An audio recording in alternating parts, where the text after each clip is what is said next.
Тэгээ Монгол улс Солонгос улсын засгийн газар хоорондын комиссийн хуралдаа өнөөдөр болж сая дуусч байна.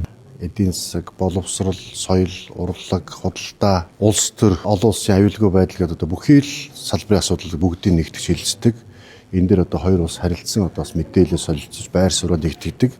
Өнгөрсөн үйл ажиллагаа дүгнж ирээдүйд бас ямар ажиллагаанд илүү анхаарч ажиллах вэ гэдэг бодлогоо төлөвлөдөг ийм хурал болдгоо. За энэ удаагийн хуралдаан дээр бол бидний гол хөндөж ярьж байгаа асуудал бол энэ Монгол улсын гадаад худалдааг эдийн засгжуулъя.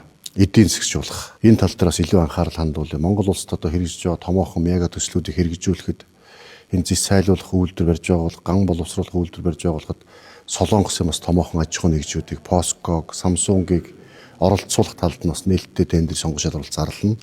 Энд бас оролцоосоо гэдэг асуудлыг ярьж тодорхой бас асуудал мэдээлэл солилцлоо. За мөн бас энэ чухал ашигт балтмал гэж ярьж байгаа. Энэ чухал ашигт балтмалын салбарт Солонгосоос боцолтгоо тусламжаар чухал ашигт балтмалын судалгааны төв байгуулахар болсон байгаа.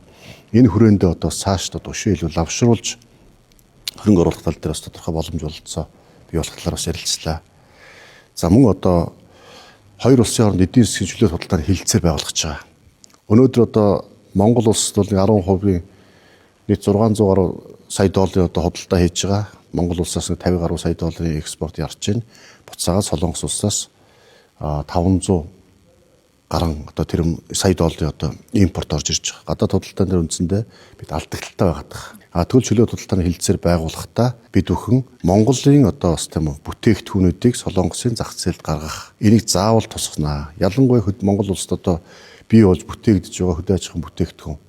Энэ дундаа малын гаралтай, арьсшир, ноос ноолуурн бүтээгдэхүүн, махан бүтээгдэхүүн гэдэг тийм үү. Солонгосын зах зээл дээр чөлөөтэй гаргах.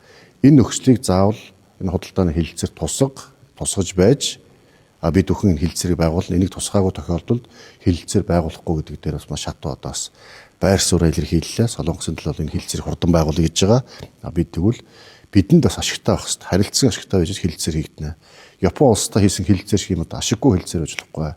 Тийм болохоор энэ малын гаралтай түүхийд махан бүтээгдэхүүн, ноос ноолуур, арьс ширэн бүтээгдэхүүн энэ үгдийг бас Солонгосын зах зээл дээр бас чөлөөтэй гаргах, энийг бас тохирч энэ хилцээр байгуулах шаардлагыг тус тавилаа. Хоёр улсад 3 жилийн хугацаанд харилцсан визгүй зорчиг гэсэн хэлэлцээр болно тохиролцоо хийсэн болов Солонгос улс иргэд маань Монгол улсад 3 жилийн хугацаанд визгүй зорчиж байна.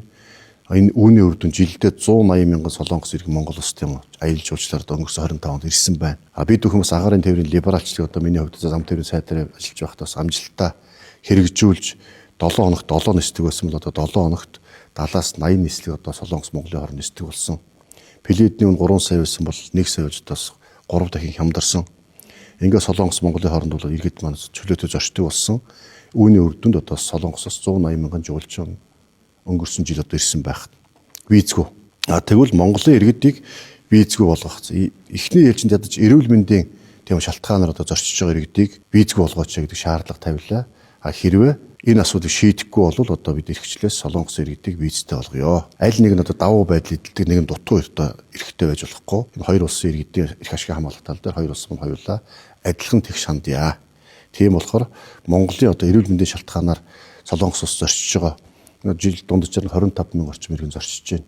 Энэ иргэдийг тийм визгүй болгох асуудал шийдэгдэхгүй болвол Солонгосын Монгол улс зорчиж байгаа 180 мянган иргэнийг визтэй болгоё гэдэг асуудал дээр визгүй бол адилхан юм байдлаар шийдээ, визтэй бол хоёулаа визтэй болъё гэдэг асуудлыг бас засгийн газар хоорондын комиссийн оролдоон дээр бас нөгөө талдаа тавьж энэ тал дээр бас тодорхой шийдэл гаргахаар тохирлоо.